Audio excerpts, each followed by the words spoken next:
E aí pessoal, tudo bem com vocês? Estamos aqui com mais um vídeo de geometria analítica, desta vez trazendo vetores no espaço. Esse é o episódio 5.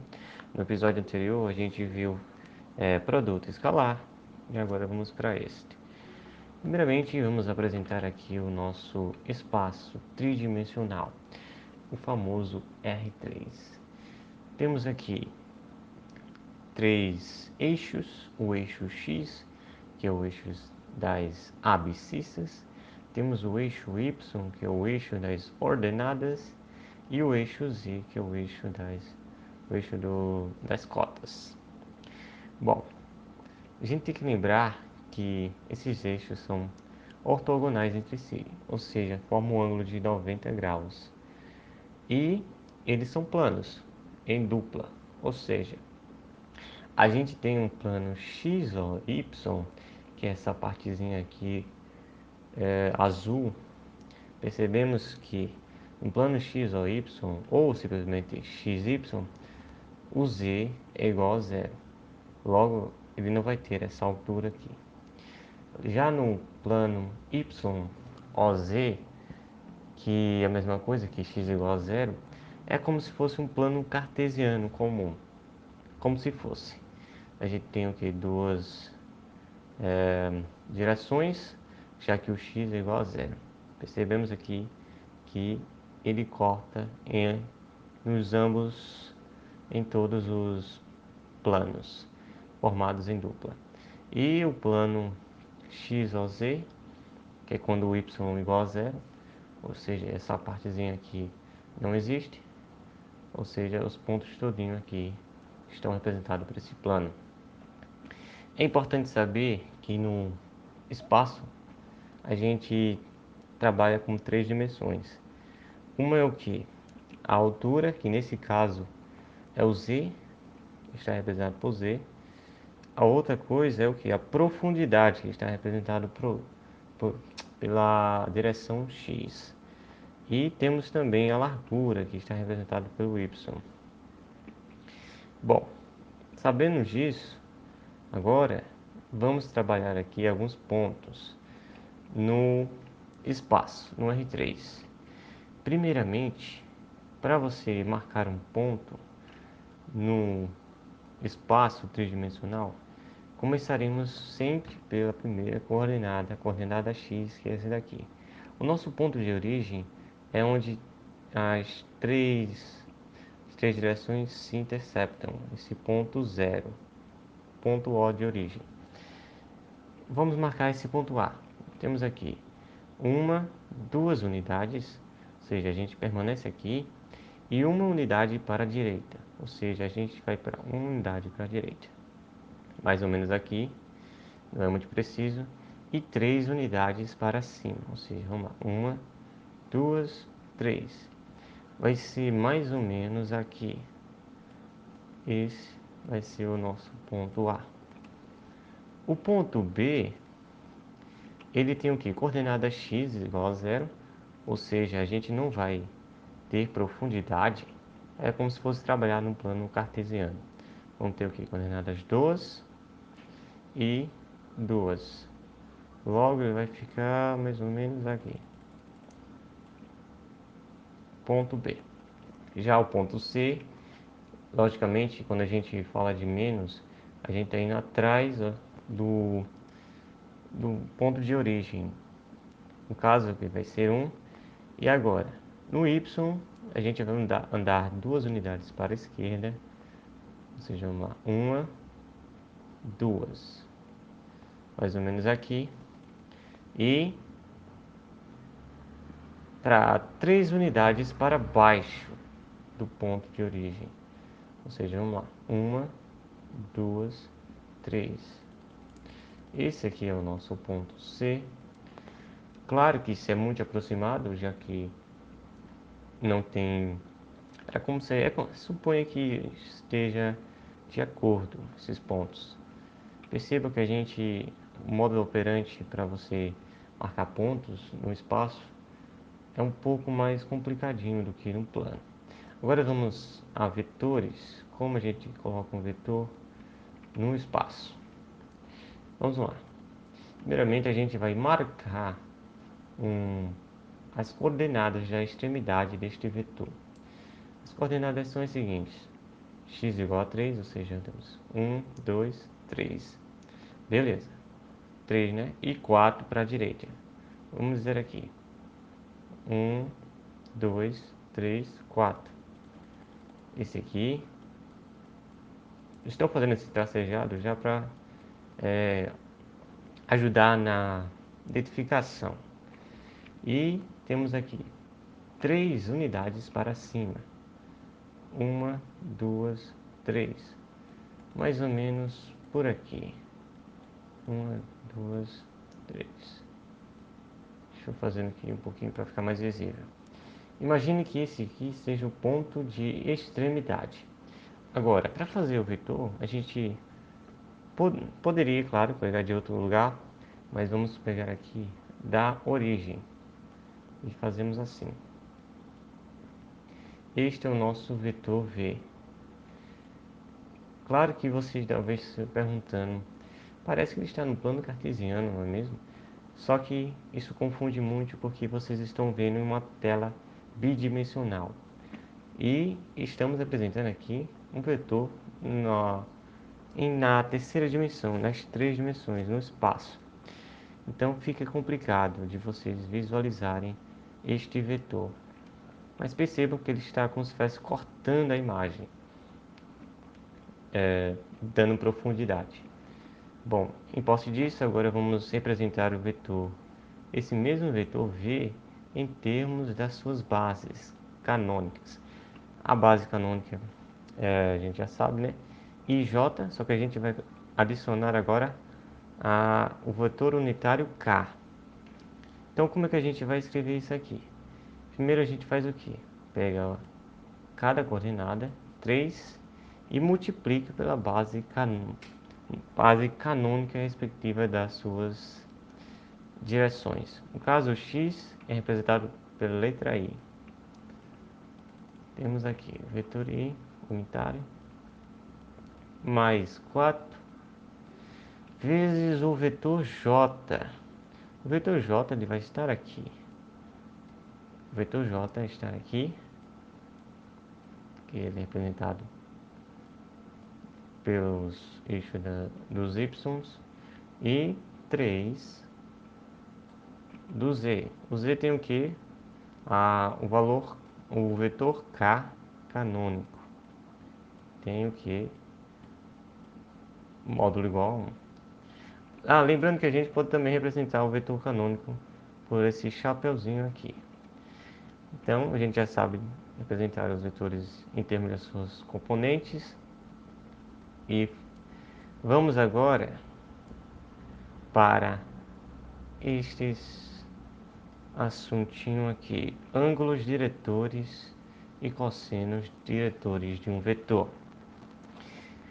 Bom, como a gente sabe que o vetor canônico no x ele é apresentado por i, e o vetor canônico em y é j, e o vetor canônico no eixo do z é k, eles formam ângulos.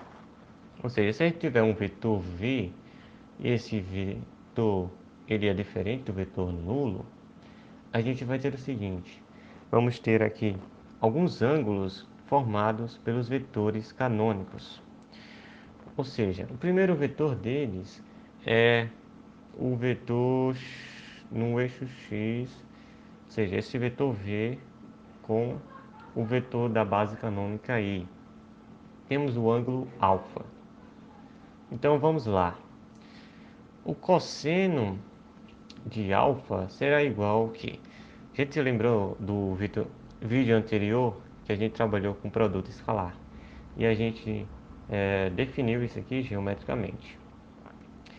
Então vamos lá, a gente tem o que? O vetor v vezes o vetor unitário da base canônica, o vetor i, respectivo para o x. E a gente divide aqui pelo módulo deste vetor vezes o módulo deste vetor aqui. A gente sabe que o módulo do vetor unitário i é igual a 1. Já está dizendo unitário.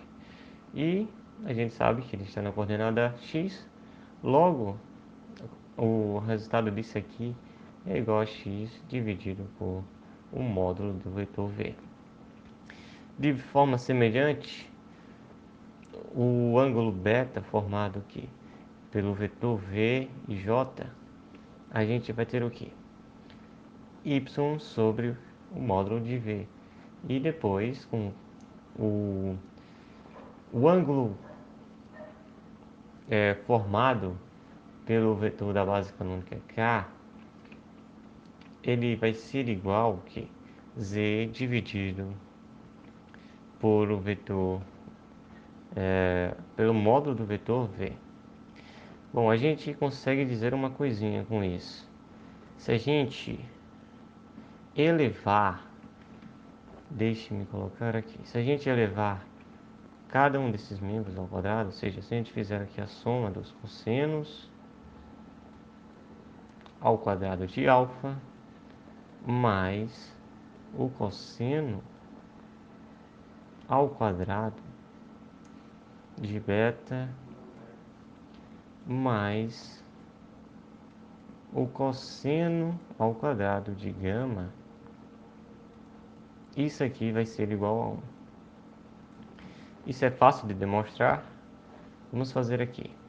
A gente sabe, deixa-me fazer aqui mesmo, que o cosseno ao quadrado de alfa, que cosseno de alfa é a mesma coisa que x dividido pelo módulo de v. Se a gente levar tudo ao quadrado, vai ficar aqui quadrado, quadrado, mais y ao quadrado dividido pelo módulo de v ao quadrado, mais z ao quadrado dividido pelo módulo de v ao quadrado. Não sei se você já está percebendo, mas isso aqui vai dar exatamente igual a 1. Por quê? A gente sabe o que o módulo de v, vamos lá, vamos colocar tudo em um só denominador, em uma só fração. A gente sabe que é igual, né? Então, podemos repetir quadrado. Isso aqui vai dar o que? X ao quadrado mais y ao quadrado mais zero ao quadrado. Isso tudo será igual a 1. Isso é verdade até porque o módulo de v ao quadrado vai ser o que? Exatamente isso, porque o módulo de v é o que? A raiz quadrada de x ao quadrado mais y ao quadrado mais zero ao quadrado. Quando a gente elevar ao quadrado, a gente poderá tirar a raiz, que vai ficar exatamente com esse numerador, que vai ser igual ao denominador. Então, dividindo, vai dar 1. Essa é uma propriedade que pode ser muito útil para a geometria analítica. Bom, agora vamos trabalhar aqui um conceito de projeção de um vetor sobre outro. Vamos lá. Deixa eu me colocar aqui. Seja U de I, V, são dois vetores diferentes do vetor nulo, ok? Sejam eles diferentes do vetor nulo, e θ, o ângulo entre eles, θ é o ângulo entre eles. Vamos decompor agora V. Deixe-me escrever aqui o vetor V para ficar melhor de visualizar. Este é o vetor V e a gente tem o que? O vetor U. Este é o nosso vetor U e temos o ângulo θ. É isso que estamos dizendo. Esse é o vetor V. E a gente quer o que? Decompor o vetor V. Como a gente pode fazer isso? Ora, a gente pode reescrever isso aqui sendo assim. Este é o nosso vetor V E a gente pode fazer o que? Suas componentes, ou seja, componente em x, este vai se chamar, por exemplo, de vetor v1. E vamos ter uma outra componente em y do vetor v2. E claro, temos também o vetor v, não é mesmo? Vetor v não, vetor u, desculpe. E o ângulo vai ser o mesmo, até porque esses dois vetores aqui são paralelos. Bom, como é que a gente faz? A gente sabe que o vetor v ele é a soma desses dois vetores, até porque este aqui é a diagonal principal, não é mesmo? A gente sabe que a soma de vetores se comporta desse jeito. No método qualquer um dos métodos funcionaria. É fácil de perceber. Então vamos lá. A gente sabe então que v é a soma destes dois vetores, essas duas componentes. Até faz sentido, não é mesmo? São seus componentes v2. Ok. E agora? A gente sabe que v1 ele é paralelo v1 ao vetor u, correto? E também sabemos que o vetor v2, esse vetor aqui, ele é ortogonal a esse vetor u. O v2 é ortogonal ao vetor u. Isso é importante. Então, a gente pode dizer o quê? Que o vetor u, o vetor v1 é chamado projeção ortogonal de v sobre u. Ou seja, a gente vai dizer o quê? Deixa eu me colocar aqui mais para baixo. Então, o que? O vetor v1 ele pode ser escrito assim, como a projeção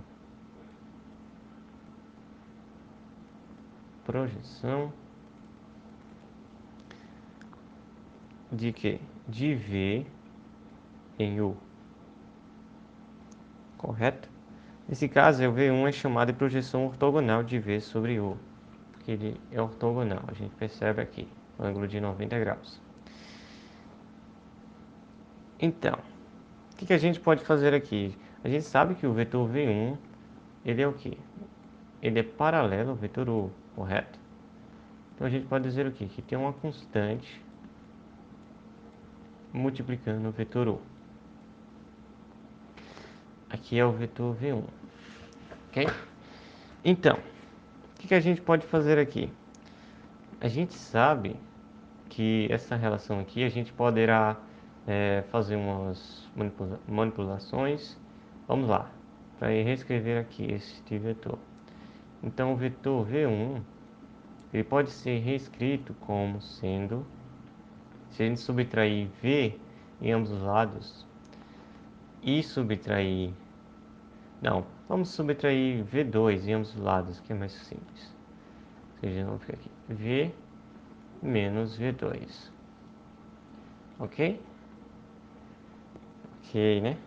Espero que tenha compreendido. Então a gente poderá substituir isso aqui e aqui, ou seja, ficando assim: v menos v2,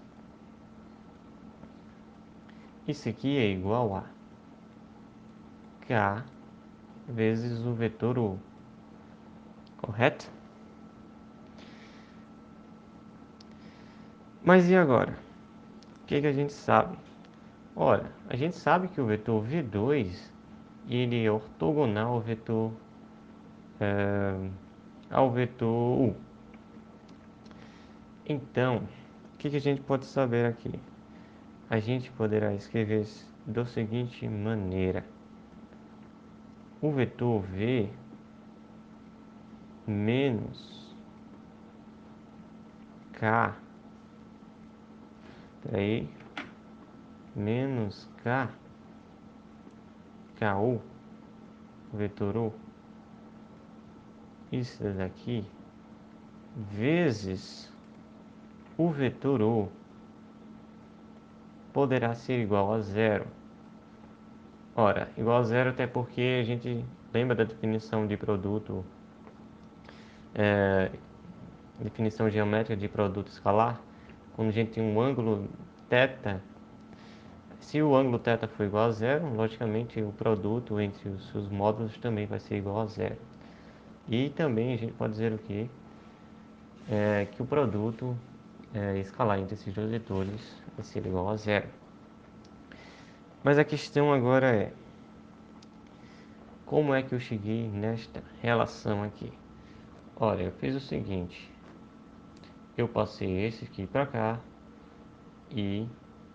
ou seja, eu fiz aqui, fiz V menos K vezes o vetor U e igualei ao vetor V2. Como a gente sabe que o vetor V2 ele é ortogonal ao vetor U, então a gente substituiu aqui o vetor V2 vezes o vetor U. Como o ângulo é 90 graus, o cosseno de 90 é zero. Espero que tenha entendido isso. Se não entendeu a parte do cosseno, recomendo que você veja o vídeo anterior. Bom, e agora? O que a gente poderá fazer? Bom, em posse disso, deixe-me colocar aqui.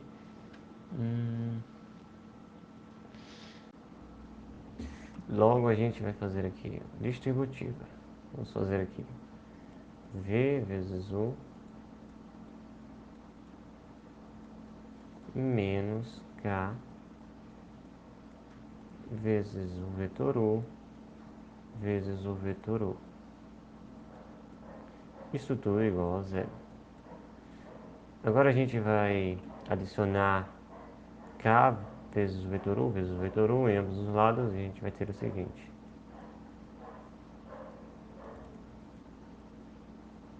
V vetor V escalar U igual a K, desculpe, vetor U. Vetor U vezes o vetor U. E a gente agora vamos isolar a constante K. E a gente vai fazer o que? A gente vai dividir pelo esse produto, esses dois vetores aqui, em ambos os lados. E a gente vai ter o que? Que K vai ser igual a o vetor V vezes o vetor U, produto escalar aqui, dividido pelo vetor U vezes o vetor U. Bom, já que a gente sabe o vetor U dentro de K, agora a gente vai o que? Substituir aqui. Só que a gente sabe que o vetor V1 aqui, que ele é o que? Uma projeção do vetor V sobre o vetor U, não é mesmo? Então a gente pode dizer o que? Que a projeção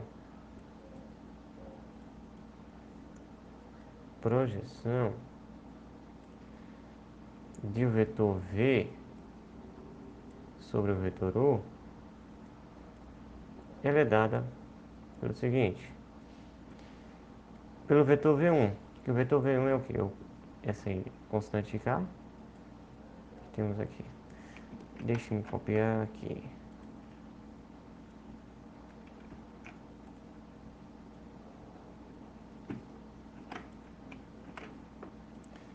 Isso daqui vezes o vetor U. Logo, a gente encontra aqui esta formulazinha para projeção de vetores, de dois vetores. Nesse caso do vetor V sobre o vetor U. Bom, espero que você tenha gostado. Se você gostou, deixe o seu like, se inscreve no canal se você não é inscrito. Comente aí se tiver alguma dúvida ou sugestão ou questões, etc. Muito obrigado pela sua audiência e a gente se vê no próximo vídeo que trataremos de produto vetorial. Obrigado, até mais.